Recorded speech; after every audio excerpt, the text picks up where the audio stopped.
नमस्कार विद्यार्थी मित्र मैत्रिणींनो, बुल्स अकॅडमीमध्ये आपल्या सर्वांचं स्वागत आहे। 2023मध्ये जे सरळ सेवा भरती झाली त्यामध्ये TCS कंपनीने घेतलेले जे PIQ आहे मराठी व्याकरणातील ते आपण यामध्ये सराव करणार आहोत। चला तर बघू। बघा, प्रश्न आहे, पाणी दूषित होणार नाही याची काळजी द्यावी या अशुद्ध वाक्याचे शुद्ध रूप करायचे। हे जे वाक्य दिले हे अशुद्ध आहे। यामध्ये बघा, पाणी हा शब्द चुकीचा दिलेला आहे आणि द्यावी हा शब्द चुकीचा आहे। हे वाक्य कसं होईल तर पाणी हा शब्द मोठीनी येईल या ठिकाणी, पाणी दूषित होणार नाही याची काळजी घ्यावी असं वाक्य येईल, म्हणून पर्याय क्रमांक 4 त्याचे योग्य उत्तर आहे। त्यानंतरचा प्रश्न बघा, प्रश्न आहे, आकाशवाणीद्वारे जागतिक पातळीवर संदेश पोहोचविला जातो। या वाक्यातील आपल्याला प्रयोग ओळखायचा आहे। काय प्रयोग ओळखायचा आहे तर या वाक्यामध्ये कोणता प्रयोग आहे तर कर्मणी प्रयोग आहे। तर कर्मणी प्रयोगाबद्दल आपल्याला डिटेल अभ्यास करायला पाहिजे। त्यानंतरचा प्रश्न बघा की मी रोज सकाळी पहाटे उठतो, 1 तास शाळेचा अभ्यास करतो। या वाक्याचा प्रकार ओळखा। आपल्याला काय वाक्याचा प्रकार ओळखायला सांगितला आहे, तर हे वाक्य कोणतं आहे, संयुक्त वाक्य आहे, कारण 2 वाक्ये व या अवयवांनी जोडलेले आहे। मी रोज सकाळी पहाटे उठतो व 1 तास अभ्यास करतो, संयुक्त वाक्य आहे। त्यानंतरचा प्रश्न बघा, समानार्थी शब्द विचारलेला आहे। आपल्याला शब्द दिला आहे स्पृहा। स्पृहा ह्या शब्दाचा समानार्थी शब्द आहे इच्छा। स्पृहा या शब्दाचा अर्थ काय होतो, समानार्थी इच्छा होतो। त्यानंतरचा शब्द बघा, अपरिहार्य या शब्दाचा विरुद्धार्थी शब्द ओळखा। अपरिहार्य या शब्दाचा विरुद्धार्थी शब्द विचारला आहे, तर अपरिहार्य शब्दाच्या विरुद्धार्थी शब्द परिहार्य होते। तरचा प्रश्न बघा, ताने त्याचा फाटलेला शर्ट सवून टाकला। हा वाक्य दिलं आहे, म्हणजे चुकीचे शब्द आपल्याला या ठिकाणी शोधायचे आहे। तर हा योग्य वाक्य कसा होईल, त्याने त्याचा फाटलेला शर्ट शिवून टाकला असा हा योग्य वाक्य होईल। या वाक्यामध्ये ताने इथं त्याने पाहिजे, हा शब्द चुकलेला आहे। त्यानंतर आहे त्यानंतर काय, सरट लिहिलं आहे या ठिकाणी, तर सर्ट असं शब्द योग्य राहील, त्यामुळे हा पण चुकलेला आहे। सवून हा शब्द पण चुकीचा आहे, या ठिकाणी शिवून येईल योग्य उत्तर, म्हणून पर्याय हे 3 शब्द चुकीचे आहेत। ताने, सरट आणि सवून हे शब्द चुकीचे आहे, म्हणून पर्याय क्रमांक 2 योग्य आहे। त्यानंतरचा प्रश्न बघा, शमशेर या शब्दाचा समानार्थी शब्द। शमशेर म्हणजे काय होते, तलवार होते। त्यानंतरचा प्रश्न बघू आपण, न्यायाधीशाकडून दंड आकारण्यात आला। हे वाक्य आहे, यामधील आपल्याला काळ ओळखायचा आहे। तर या ठिकाणी कोणता काळ आलेला आहे, तर साधा भूतकाळ आला आहे। न्यायाधीशाकडून दंड आकारण्यात आला तर हे साधा भूतकाळाचं वाक्य आहे। त्यानंतरचा प्रश्न आहे की प्रतिबिंब या शब्दाचा आपल्याला समानार्थी शब्द शोधायचा आहे। प्रतिबिंब शब्दाचा समानार्थ शब्द काय होते, प्रतिमा होते। त्यानंतरचा प्रश्न बघा की मुले फुटबॉल खेळत आहेत। या वाक्यातील आपल्याला कर्ता ओळखायचा आहे, तर कोण, मुले या ठिकाणी कर्ता आहेत, म्हणून पर्याय क्रमांक 3 या ठिकाणी योग्य उत्तर आहे। त्यानंतर आपल्याला वचन विचारलेलं आहे, खेडे या शब्दाचा वचन बदला असा म्हटलेला आहे, तर खेडे या शब्दाचं अनेक वचन काय होईल, खेडी होईल। खेडे हा एकवचनी शब्द आहे आणि खेडी हा अनेक वचनी शब्द आहे। त्यानंतर प्रश्न आहे की बेडूक या शब्दाचा आपल्याला लिंग बदलायचे आहे। बेडूक हा पुल्लिंगी आहे, तर त्याचा स्त्रीलिंगी बेडकी होईल। त्यानंतरचा प्रश्न बघा, विकास कविता वाचत आहे। या वाक्यातील आपल्याला कर्म ओळखायचं आहे। या ठिकाणी विकास हा कर्ता आहे, तर कविता या ठिकाणी काय आहे, कर्म आहे। त्यानंतरचा प्रश्न बघा, परात या शब्दाचं आपल्याला वचन बदलायचं आहे।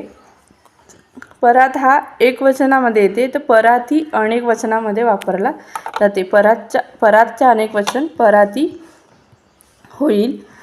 त्यानंतरचा प्रश्न बघा, षटकोनी या शब्दाचा आपल्याला समास ओळखायचा आहे। षटकोनी हा जो शब्द आहे याचा समास काय आहे, तर द्विगु समास आहे। षटकोन दिलेला आहे, षटकोन म्हणजे द्विगु समास आहे।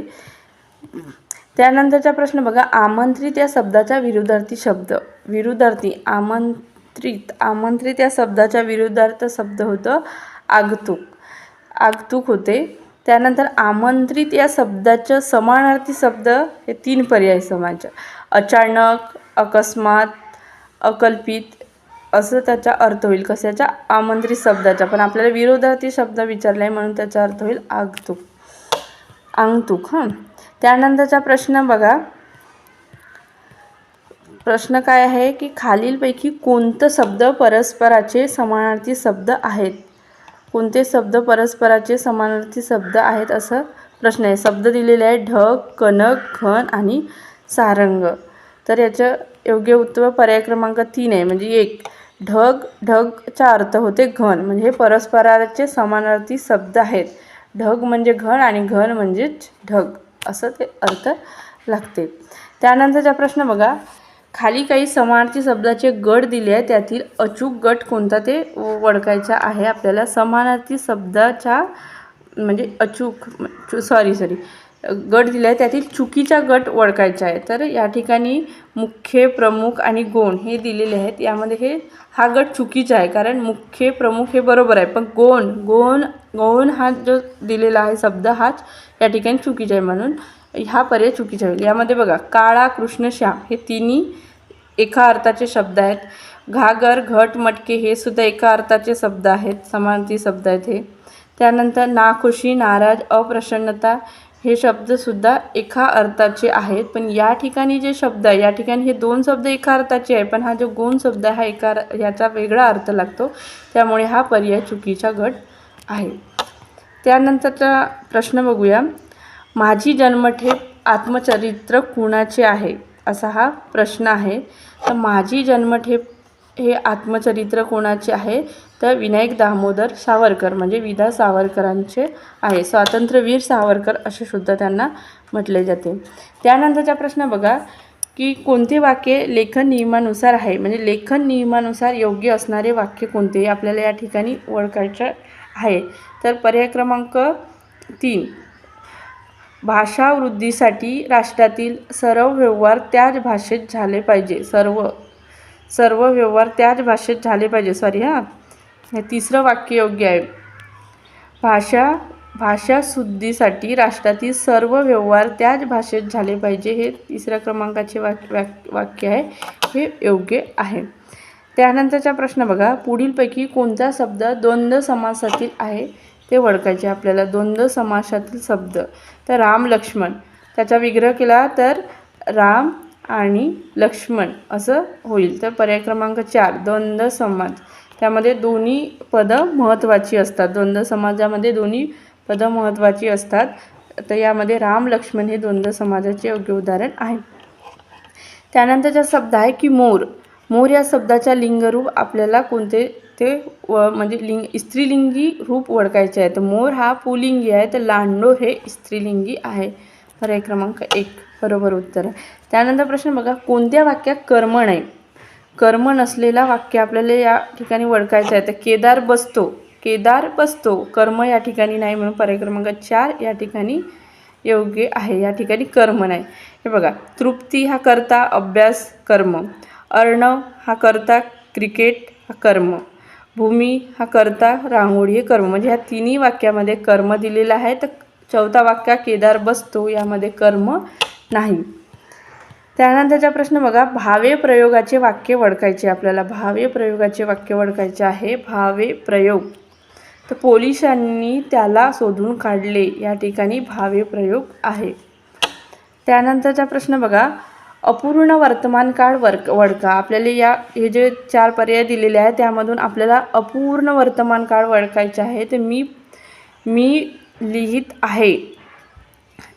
आहे अपूर्ण वर्तमान काळ आहे. लिहित आहे म्हणजे क्रिया सुरू आहे, पूर्ण झालेली नाही.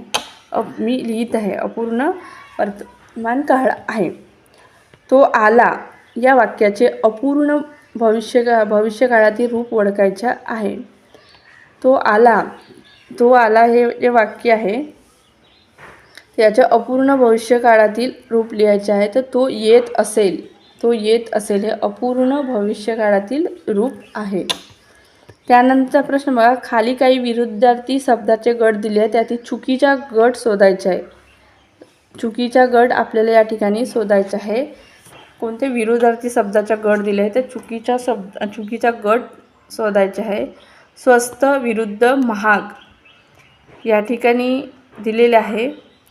हे चुकीचा गट आहे. स्वस्त विरुद्ध महाग. तर प्रसार विरुद्ध आकुंचन बरोबर आहे. आदर विरुद्ध अनादर हेही बरोबर वाक्य आहे. तेजी विरुद्ध मंदी हे बरोबर आहे. स्वस्त विरुद्ध महाग हे चुकीचे नाही, पण मला वाटतो हा प्रश्न कॅन्सल होऊ शकतो, कारण स्वस्त विरुद्ध महागच होईल. त्यामुळे हा प्रश्न कॅन्सल. याचं उत्तर घेऊ नका तुम्ही. दुसरा प्रश्न बघू आपण. त्यानंतर प्रश्न बघा, वंदय या शब्दाचा अचूक विरुद्धार्थी शब्द कोणता? अचूक. वंदय हा जो शब्द आहे याचा अचूक विरुद्धार्थी शब्द होईल कोणता? पर्याय क्रमांक 4 निंदय. वंदय विरुद्ध निंदय. त्यानंतरचा प्रश्न बघा, पुढीलपैकी कोणता शब्द नपुंसकलिंगी नाही असा प्रश्न विचारला आहे. नपुंसकलिंगी नाही. सूर्य हा नपुंसकलिंगी नाही. हे जे 3 पर्याय दिले आहे, पुस्तक, घर, फूल, हे तिन्ही शब्द काय आहेत? नपुंसकलिंगी आहेत. त्यानंतरचा प्रश्न बघूया, विशाखा विवाह पारंपरिक पद्धतीने झाला. म्हणजे असं हे जे वाक्य आहे याच्यामध्ये कंसाची शब्दाचे योग्य रूप वापरून अर्थपूर्ण वाक्य आपल्याला लिहायचं आहे. अर्थपूर्ण वाक्य आपल्याला लिहायचं आहे. तर कसं होईल? विशाखाचा विवाह पारंपरिक पद्धतीने झाला. विशाखाचा विवाह पारंपरिक पद्धतीने झाला. वाक्य अशा पद्धतीने अर्थपूर्ण होईल, म्हणून हे वाक्य बरोबर आहे. त्यानंतरचा प्रश्न बघू, खालील वाक्यप्रकार ओळखा. आपल्याला वाक्याचा प्रकार ओळखायचा आहे. आरती सुरू झाल्यावर घंटानाद सुरू झाला. हे जे वाक्य आहे हे काय आहे? केवळ वाक्य आहे.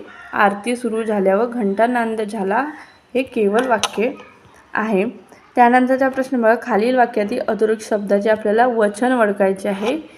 तेथे मुले खेळतात. मुले हा अनेक वचनी शब्द, अनेक वचन आहे. मुले हा कोणता वचन आहे? अनेक वचन आहे. त्यानंतरचा प्रश्न बघा की मासा शब्दाचे अनेक वचनी रूप ओळखा. आपल्याला मासा हा शब्द आहे याचा अनेक वचनी रूप ओळखायचा. तर मासे हा अनेक वचनी, मासा हा एक वचनी आणि मासे हा अनेक वचनी शब्द आहे. त्यानंतरचा प्रश्न बघा, पुढीलपैकी कोणता शब्द अव्ययीभाव समासाचे उदाहरण नाही? प्रश्न आहे नाही. अव्ययीभाव समासाचे उदाहरण नाही. तर तोंडपाठ हा जो शब्द आहे हा अव्ययीभाव समासाचे नाही. तर या ठिकाणी हे जे 3 शब्द आहे, गैरहजर, बिनधोक, आमरण, हे शब्द आहे जे अव्ययीभाव समासाचे आहे. यामध्ये पहिले पद महत्त्वाचे आहे. तर तोंडपाठ हे शब्द म्हणजे अव्ययीभाव समासाचे नाही आहे. त्यानंतरचा प्रश्न बघू. यामध्ये प्रश्न आहे की खालील अयोग्य पर्याय कोणता आहे ते ओळखायचा आहे. विद्यार्थी बसतो यामध्ये सकर्मक कर्तरी प्रयोग असं दिलेलं आहे. हे जे पर्याय आहे ते अयोग्य आहे. यामध्ये अयोग्य पर्याय विद्यार्थी बसतो हे सकर्मक कर्तरी प्रयोग आहे, हे चुकीचं आहे. विद्यार्थी बसतो हे सकर्मक कर्तरी प्रयोग नाही आहे. त्यानंतरचा प्रश्न बघा की मी निबंध लिहिला असेन या वाक्याचा काळ ओळखा. तर मी निबंध लिहिला असेन म्हणजे क्रिया पूर्ण झालेली आहे. असेन लिहिलेला असेन तर पूर्ण भविष्यकाळ आहे. मी निबंध लिहिला असेन म्हणजे क्रिया पूर्ण झाली आहे म्हणून पूर्ण भविष्यकाळ. त्यानंतर आहे वृक्षिक हा शब्दाचा समानार्थी शब्द पर्याय निवडायचा आहे आपल्याला. वृक्षिक्षक तर विंचू. वृक्षिक समानार्थी शब्द काय होतो? विंचू होतो. त्यानंतर वेळ या शब्दाचे वचन बदलायचे आहे. वेळ हा एकवचनी शब्द आहे तर वेळा हे अनेकवचनी शब्द आहे. त्यानंतरचा आपल्याला शब्द आहे विद्वान.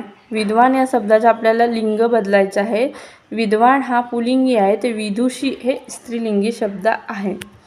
त्यानंतरचा प्रश्न बघा, खाली दिलेल्या शब्दातून शुद्ध शब्दाचा पर्याय निवडायचा आहे. शुद्ध शब्द क व इत्री हा शब्द शुद्ध आहे. क व इत्री अशा पद्धतीने लिहिला जातो. त्यानंतरचा प्रश्न बघा की रत्नाकर या शब्दाचा समानार्थी शब्द. रत्नाकर म्हणजेच समुद्र. समुद्रालाच काय म्हणतात? रत्नाकर हा शब्द आहे. त्यानंतरचा प्रश्न बघा लघु या शब्दाचा विरुद्धार्थी शब्द. लघु या शब्दाचा विरुद्धार्थी शब्द लिहायचा ओळखायचा आपल्याला. लघुचा विरुद्धार्थी शब्द काय होईल? लघु या शब्दाचा विरुद्धार्थी शब्द काय होईल? दीर्घ होईल. त्यानंतरचा प्रश्न बघा विष्णू वि वा शिरवाडकर या साहित्यिकाचे टोपण नाव काय? साहित्यिकाचे टोपण नाव म्हणजे कुसुमाग्रज हे त्यांचे टोपण नाव. वि वा म्हणजे विष्णू वामन शिरवाडकर हे त्यांचे पूर्ण नाव आणि त्यांचे टोपण नाव काय आहे? तर कुसुमाग्रज आहे. त्यानंतरचा प्रश्न बघा मेघना आंबा खात आहे. या वाक्यातील आपल्याला कर्म ओळखायचे आहे. या ठिकाणी कर्म आहे आंबा आणि मेघना हे काय आहे? ते कर्ता. या ठिकाणी या वाक्यामध्ये कर्ता आहे मेघना आणि आंबा या ठिकाणी कर्म आहे. त्यानंतरचा शब्द बघा येथावकाश या शब्दाचा समास ओळखा. येथावकाश या शब्दाचा समास ओळखायचा आहे आपल्याला. येथावकाश या शब्दाचा समास तर तो कोणता आहे? अव्ययभाव समासी. यामध्ये पहिले पद महत्त्वाचे आहे. त्यानंतरचा प्रश्न बघा राजू खेळायला जा या वाक्याचा प्रकार ओळखा. प्रकार ओळखायचा आहे. राजू खेळायला जा हे आज्ञार्थी वाक्य आहे. त्यानंतरचा प्रश्न बघा विनय दूध पित आहे. या वाक्यातील कर्ता ओळखायचा. तर विनय हे काय आहे? कर्ता आहे आणि काय पित आहे? तर दूध. दूध हे काय आहे? तर कर्म आहे. विनय या ठिकाणी कर्ता आहे. त्यानंतरचा वाक्य बघा प्रश्न रामू लाडू खात असे. या वाक्याचा काळ असे रीतिवाचक भूतकाळ असे. रामू लाडू खात असे. असे असे नशे हे असे शब्द आले तर समजून जायचे की हा रीती आहे. त्यामुळे रामू लाडू खात असे हा रीती भूतकाळ आहे कारण हे वाक्य भूतकाळाचे आहे. त्यानंतरचा प्रश्न बघा पंचशील या शब्दाचा समानार्थी समास म्हणजे सामासिक शब्दाचा समास ओळखायचा आहे. या ठिकाणी पंचशील हे कोणता समाज आहे? तर द्विगु समाज आहे. यामध्ये संख्या असतो, संख्या दिलेली असते. पंचशील हे द्विगु समासाचे उदाहरण आहे. त्यानंतर आपल्याला वाक्य दिले आहे सारे पोपट उडाले. या वाक्याचा प्रयोग ओळखा. आपल्याला प्रयोग ओळखायला सांगितलं आहे. सारे पोपट उडाले हे अकर्मक कर्तरी प्रयोगाचे उदाहरण आहे. अशा पद्धतीने आपण काही सराव प्रश्न बघितले आहे जे आधीच विचारलेले आहेत. याचा सराव करून गेला तर एक्झामला ते बरं होईल. जर तुम्ही या चॅनलला नवीन असाल तर चॅनलला सबस्क्राईब करा. धन्यवाद.